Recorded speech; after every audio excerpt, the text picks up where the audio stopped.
So we've come to the end of the four-wheel drive event, the champagne drying on the track at the moment. I'm joined now by Scotty, world's famous commentator.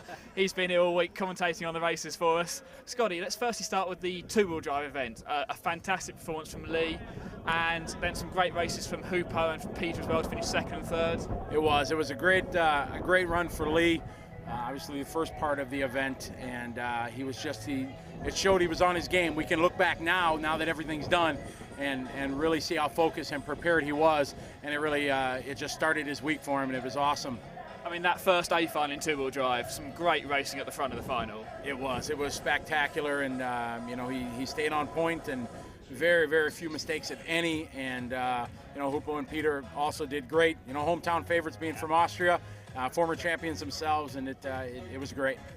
And then moving on to the four-wheel drive event, of course that affected by the weather even more than the two-wheel drive. We only ended up having 2 qualifying rounds and then some damp finals, but again, Lee was the man. He got the job done. He was. The talk before qualifying started in the practice days, everybody knew what the weather forecast was. Everybody knew it was a big chance of rain. So talking to the guys before, they were all focused on their qualifying. They knew there was a chance qualifying might be the result. And luckily it didn't. As you said, it was kind of damp. We got some racing in today. Had to change the program a bit, but Lee just continued his domination. And I might be wrong in this, but I think he all qualifiers in obviously both A's, A2 and two-wheel drive, and continued in four-wheel drive, winning both qualifiers and both A's. So he was the man this week. Yeah, absolutely right. Yeah, as I say, he did win every single race on the track that he was in. Behind Lee, it was just going to be a race for second place in four-wheel drive. He just checked out in those first 2 A mains. He did. He really didn't put a wheel wrong, didn't make a mistake. He was really sharp. Jorn Neumann, he was kind of my pick of anybody in practice. If anybody was going to stay with him, it was going to be him.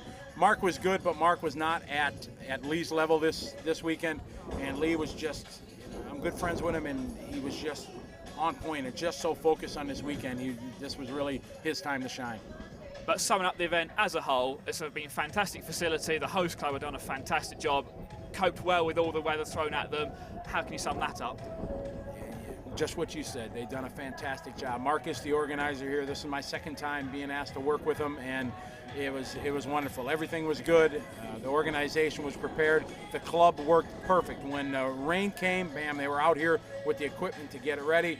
When the rain stopped, they pulled the tarps and got right on it and made the best track possible for the event. So the club, they just did a fantastic job, and the organizer and everything, it went well.